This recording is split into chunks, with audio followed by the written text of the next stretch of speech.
Assalamualaikum warahmatullahi wabarakatuh.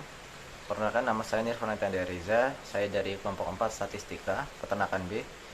Di sini saya akan melanjutkan materi statistika mengenai pengujian hipotesis.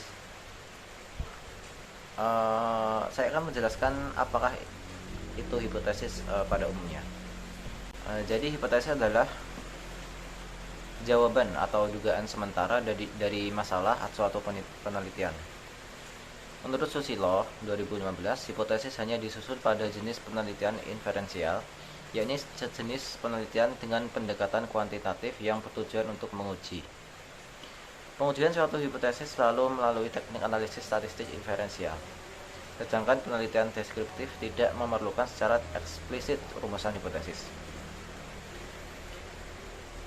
Seperti yang dijelaskan sebelumnya, bahwa hipotesis dapat disusun oleh peneliti berdasarkan landasan teori yang kuat dan didukung hasil-hasil penelitian yang relevan.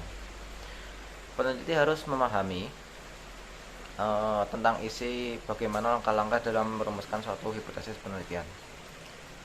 Menurut Margono 2014, hipotesis adalah jawaban sementara terhadap masalah penelitian yang secara teoretis dianggap paling mungkin atau paling tinggi tingkat kebenarannya. Secara teknik, hipotesis adalah pernyataan mengenai keadaan populasi yang akan diuji kebenarannya melalui data yang diperoleh dari sampel penelitian. Secara statistik, hipotesis merupakan pernyataan keadaan parameter yang akan diuji melalui statistik sampel. Dalam pengujian hipotesis secara manual, tentunya membutuhkan tabel distribusi, yaitu dengan cara melakukan perbandingan antara statistik hitung dan statistik uji. Untuk membuat perbandingan tersebut, maka yang harus dimiliki oleh seorang peneliti adalah adanya statistik uji. Jika statistik hitung didapatkan dari hasil perhitungan, maka statistik uji didapatkan dari tabel distribusi. Jika statistik uji T yang kita gunakan, maka tabel distribusi T yang harus kita pakai sebagai perbandingan. Begitu juga untuk uji hipotesis dengan menggunakan statistik uji Z. Uji T merupakan salah satu jenis uji hipotesis yang sering digunakan dalam penelitian. Uji T termasuk ke dalam jenis statistik parametrik, sehingga untuk menggunakannya haruslah memenuhi syarat uji statistik parametrik. Untuk uji Z adalah salah satu uji statistika yang pengujian hipotesisnya didekati dengan distribusi normal. Menurut teori limit terpusat, data dengan ukuran sampel yang besar akan berdistribusi normal. Oleh karena itu, uji Z dapat digunakan untuk menguji data yang sampelnya berukuran besar. Selain itu, uji Z digunakan untuk menganalisis data yang varians populasinya diketahui. Uji T merupakan statistik uji yang seringkali ditemui dalam masalah-masalah praktis statistika. Untuk uji T dapat dibagi menjadi dua bagian, yaitu yang pertama uji T yang digunakan untuk pengujian hipotesis satu sampel, dan yang kedua uji T yang digunakan untuk pengujian hipotesis dua sampel. Sekian pembahasan dari saya, semoga bermanfaat. Wassalamualaikum warahmatullahi wabarakatuh. Soal uji Z 2 sampel. Dalam penelitian data ojek online, mahasiswa memiliki data pemasukan dari dua perusahaan berbeda. Dipercaya rata-rata driver Grab mendapat penghasilan lebih dari driver Gojek. Klaim ini dianggap benar. Alfanya diketahui 0,05, sedangkan rata-rata atau median dari Gojek yaitu 340.000 dan rata-rata dari Grab 465.000. Standar deviasi dari Grab 40.000 dan Gojek 85.000. Jumlah sampel dari Gojek 100 dan Grab 120. Pertama, kita menentukan H0. Mu Grab kurang dari atau sama dengan mu Gojek. H1-nya mu Grab lebih besar dari mu Gojek. Kita menentukan tes statistik N Gojek atau jumlah Gojek lebih dari 30. Dalam hal ini Gojek jumlah sampelnya 100, sedangkan N Grab atau jumlah Grab lebih dari 30 juga. Dalam hal ini jumlah sampel dari Grab yaitu 120. Kemudian kita menentukan alfa 0,05, yaitu dengan menghitung 0,5 dikurangi alfanya 0,05 dan menghasilkan 0,45. Kemudian seperti grafik di bawah ini, kemudian menentukan poin kritis dari tabel Z probabilistik yaitu 1,645. Setelah itu, kita menghitung nilai statistiknya dengan menggunakan rumus Z sama dengan XA per XB diperakar dari SA kuadrat per NA plus SB kuadrat per NB. Kita masukkan XA-nya ini XA dari Grab yaitu 465.000 atau rata-rata dari Grab yaitu 465.000 dikurangi dengan XB-nya yaitu rata-rata dari Gojek yaitu 340.000. Kemudian dibagi dengan akar dari standar deviasinya Grab yaitu 40.000. Kemudian dikuadratkan dibagi dengan jumlah dari Gojeknya tadi yaitu 120 ditambah dengan standar deviasi dari Gojek yaitu 85.000 kuadrat dibagi dengan jumlah dari Gojek yaitu 100 menghasilkan nilai Z 13,445 dan dalam hal ini nilai Z-nya ini lebih besar dari 1,645 atau nilai dari poin kritis dari tabel Z ini. Setelah itu kita membuat kesimpulan tolak H0, yaitu kesimpulan di sini tolak H0 dan driver Grab mendapat penghasilan lebih dari driver Gojek. Assalamualaikum warahmatullahi wabarakatuh. Perkenalkan, nama saya Nur Helisa dengan NIM terakhir 094. Saya di sini ingin membahas tentang hipotesis uji Z. Nah, hipotesis sendiri adalah suatu anggapan yang memiliki kemungkinan kebenaran dan suatu juga kemungkinan kesalahan. Nah, untuk melakukan hipotesis ini perlu dilakukan uji. Nah, uji ini dapat berupa uji Z. Uji Z sendiri itu dibagi menjadi dua, yaitu uji Z dua pihak dan uji Z satu pihak. Nah, uji Z dua pihak ini melakukan beberapa langkah-langkah yang dilakukan. Yang pertama adalah melakukan hipotesis. Nah, hipotesis ini yaitu H0 itu rata-rata 1 sama dengan rata-rata 2. Nah, rata-rata yang diketahui sama dengan rata-rata yang dinyatakan dengan lembaga. Lalu H1 itu adalah hipotesis rata-rata 1 tidak sama dengan rata-rata 2, yaitu rata-rata yang diketahui tidak sama dengan rata-rata yang dinyatakan. Nah, yang kedua dilakukan analisis. Analisis sendiri dengan menggunakan rumus Z sama dengan X bar min rata-rata awal dibagi standar deviasi lalu dibagi akar N.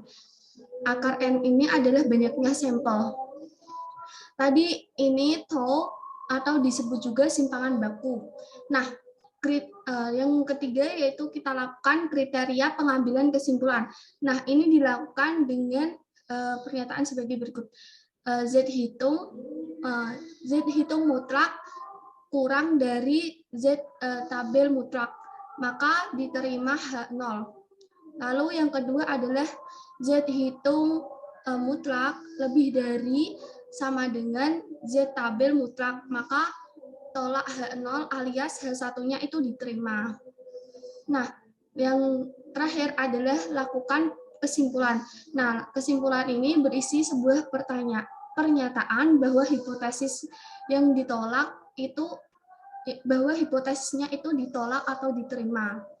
Nah, yang uji Z yang kedua yaitu uji Z satu pihak. Nah, uji Z satu pihak ini dilakukan beberapa langkah. Yang pertama adalah hipotesis.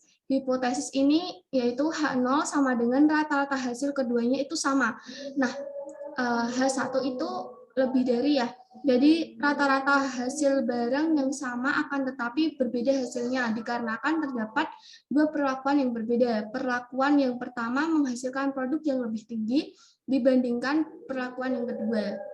Nah, yang kedua yaitu melakukan analisis dengan menggunakan rumus Z sama dengan rata-rata 1 dikurangi rata-rata 2 per tau per akar N. Nah, rata-rata 1 itu rata-rata sampel 1. Nah, rata-rata 2 itu rata-rata sampel 2. Tau sendiri yaitu simpangan baku atau standar deviasi. Lalu N itu adalah banyaknya sampel yang diketahui. Lalu dilakukan kriteria pengambilan kesimpulan, yaitu berupa Z hitung mutlak kurang dari Z tabel mutlak, maka diterima HO. Lalu Z hitung mutlak lebih besar atau sama dengan Z tabel mutlak, maka HO-nya itu ditolak alias H1-nya itu diterima.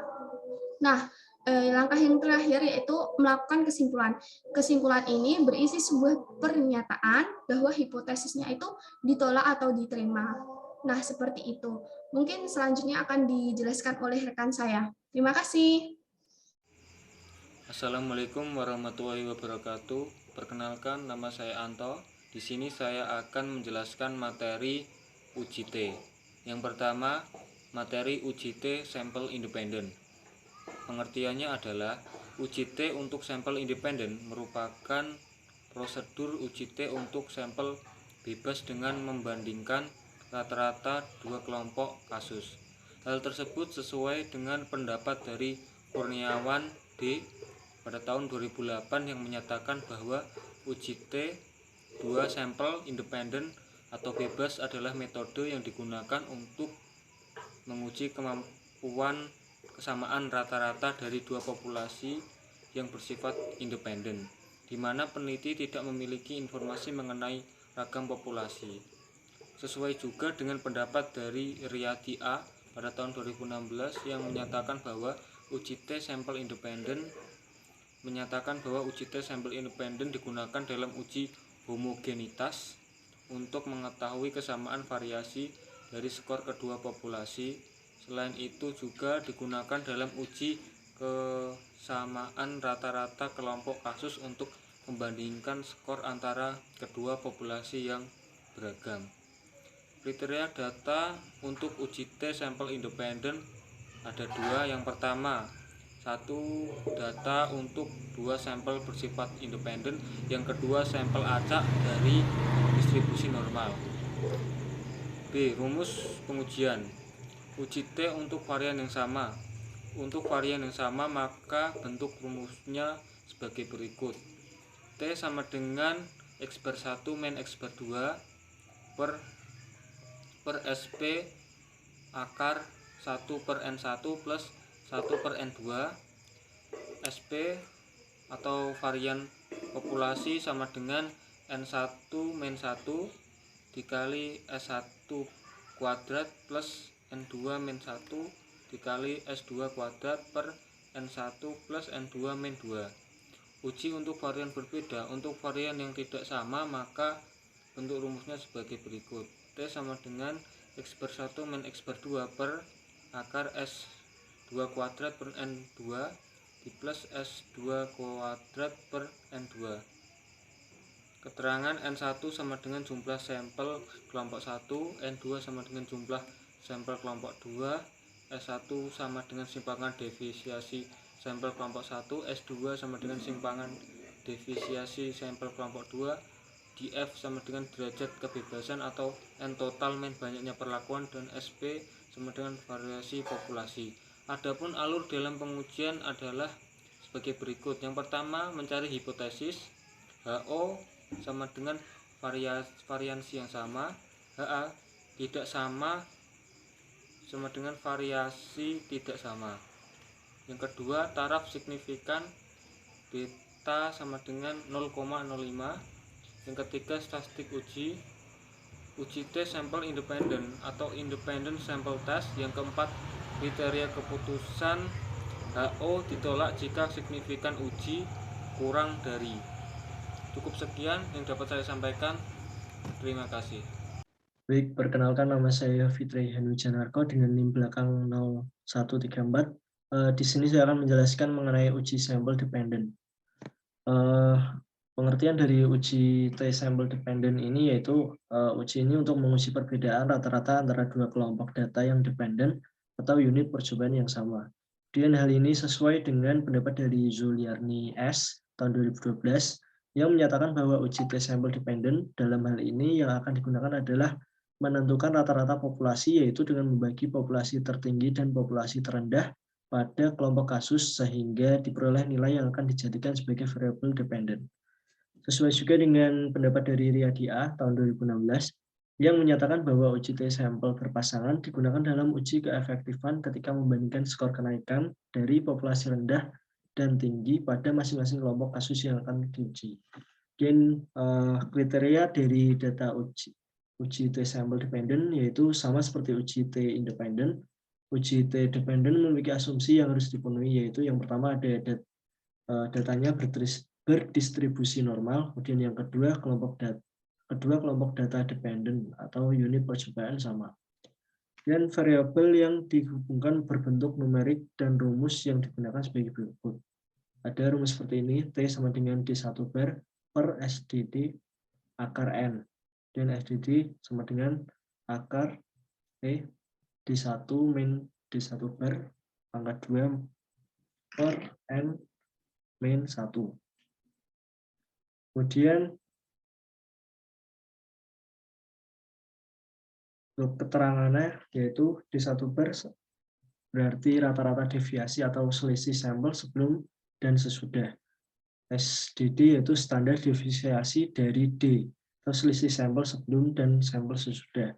Dan N adalah banyaknya sampel, D1 adalah selisih sampel sebelum dan sampel sesudah. Kemudian adapun alur pengujiannya adalah sebagai berikut. Yang pertama ada hipotesis yaitu H0 lebih dari sama dengan populasi yang tidak efektif. Kemudian yang selanjutnya HA atau kurang dari populasi yang efektif. Yang kedua ada taraf signifikansi dengan alfa sama dengan 0,05. Dan yang ketiga ada statistik uji, itu uji T-sample berpasangan atau paired sample test. Dan yang keempat ada kriteria keputusan. Dan yang terakhir ada 0 ditolak jika signifikasi uji kurang dari. Assalamualaikum warahmatullahi wabarakatuh. Perkenalkan, nama saya Agun Maulina dengan NIM akhir 091 kelompok 4 statistika. Pada kesempatan kali ini saya akan menjelaskan mengenai contoh soal uji Z satu sampel. Nah, diketahui ada soal bahwa seorang pengusaha mengatakan bahwa dia telah menemukan cara baru untuk memproduksi senar dengan daya tahan rata-rata 8 kg. Seorang peneliti ingin mengetahui apakah klaim pengusaha tersebut benar. Untuk itu, peneliti tersebut mengambil sampel berukuran 50, dan setelah diuji di laboratorium, ternyata diperoleh rata-rata daya tahannya sebesar 7,8 kg. Nah, dengan deviasi baku sebesar 0,5 kg, lalu bagaimana kesimpulan uji tersebut jika diambil alfa sama dengan 1%? Nah, langkah pertama yang kita tentukan adalah kita membuat hipotesisnya, yaitu H0 mu sama dengan 8 yang mengatakan bahwa klaim pengusaha itu benar, kemudian H1-nya mu tidak sama dengan 8 yang mengatakan bahwa klaim pengusaha tidak benar. Kemudian langkah kedua kita menentukan alfanya, yaitu tadi sebesar 1%. Kemudian kita menghitung uji statistik sampelnya. Ketika uji sampelnya atau banyaknya sampel itu lebih dari 30, berarti kita menggunakan jenis uji Z. Nah, untuk rumusnya sendiri yaitu Z sama dengan X bar dikurangi mu0 dibagi tau per akar N. Kemudian tinggal kita masukkan satu-satu, di mana X bar-nya ini adalah 7,8 atau rata-rata daya tahannya 7,8 dikurangi dengan mu0-nya adalah rata-rata 8 kilo. 7,8 dikurangi 8 kilo, kemudian per tau. Tau-nya itu adalah standar deviasinya, yaitu 0,5 kg. Kemudian dibagi akar N. Nah, akar N di sini banyaknya sampel, yaitu ada 50. Kemudian tinggal kita hitung 7,88 sama dengan 0,2 dibagi 0,5 per akar 50. Dan kita akan menemukan hasilnya yaitu minus 2,817. Kemudian kita membuat daerah kritisnya. Di sini ada grafiknya, di mana grafik ini dari sini sampai ke sini itu jumlahnya 1. Jadi sini sampai sini itu adalah 0,5%, 0,5%. Di sini ada 50%, 50%. Kemudian dari alfanya yaitu 1%, kemudian kita bagi 2 karena di sini ada 2 ruas. Jadi 1% dibagi 2 sama dengan 0,5%. Nah, hasilnya yang ini adalah 0,5%. Kemudian untuk daerah yang tidak diarsir, yang ini, berarti dari 50% ini dikurangi dengan ini, yang diarsir, 0,5. Jadi 50% dikurangi 0,5%, yaitu 49,5%, atau kita desimalkan menjadi 0,495%. Kemudian kita mencari nilai kritisnya, yaitu didapatkan dari tadi ya, 2,58 itu dapatkan dari ini tadi. Nah, kemudian untuk ini DK-nya, yaitu kita menggunakan rumus ini, Z per Z, jadi 2,58 itu lebih besar dari Z per Z, atau Z-nya itu kurang dari sama dengan minus 2,58. Nah, kemudian untuk menguji keputusan ujinya, yaitu minus 2,817. Nah, itu termasuk ke dalam daerah yang diarsir. Daerah sini ya, karena minus. Di sini minus. Kemudian, nah sehingga itu hanya H0-nya itu ditolak. Jadi kesimpulannya adalah H0 itu ditolak. Nah, maka hipotesis yang benar adalah klaim pengusaha tidak benar yang H1 tadi.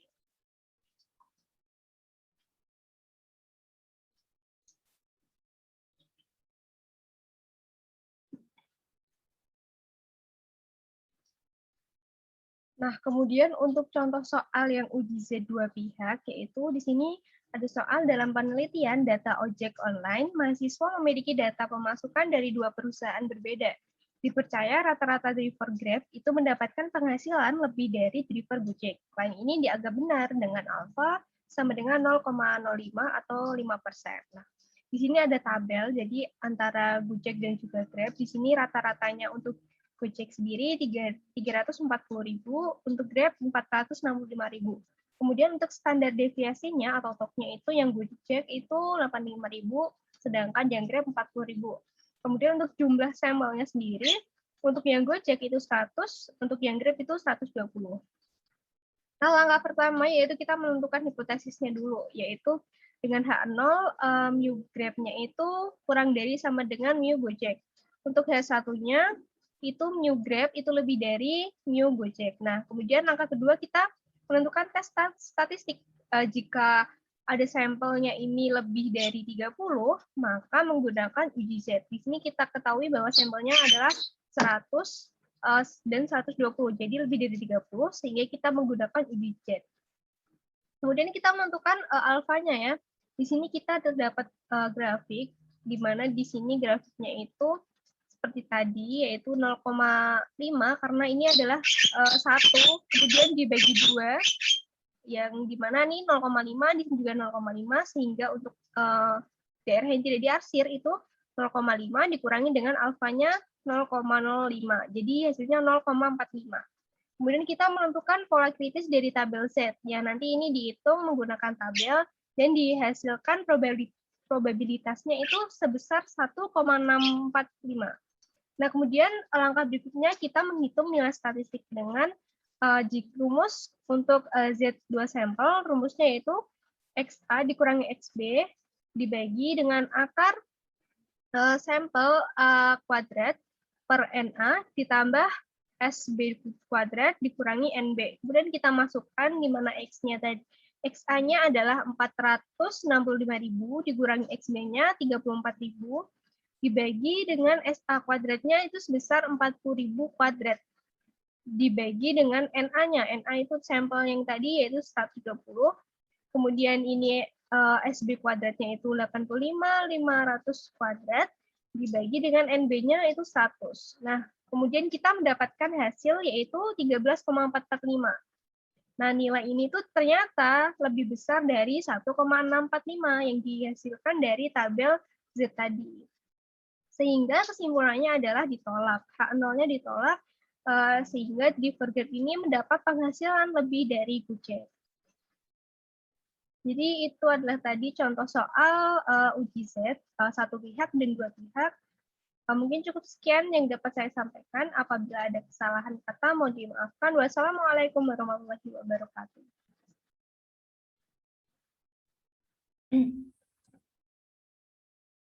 Di sini saya akan mencontohkan dari uji T.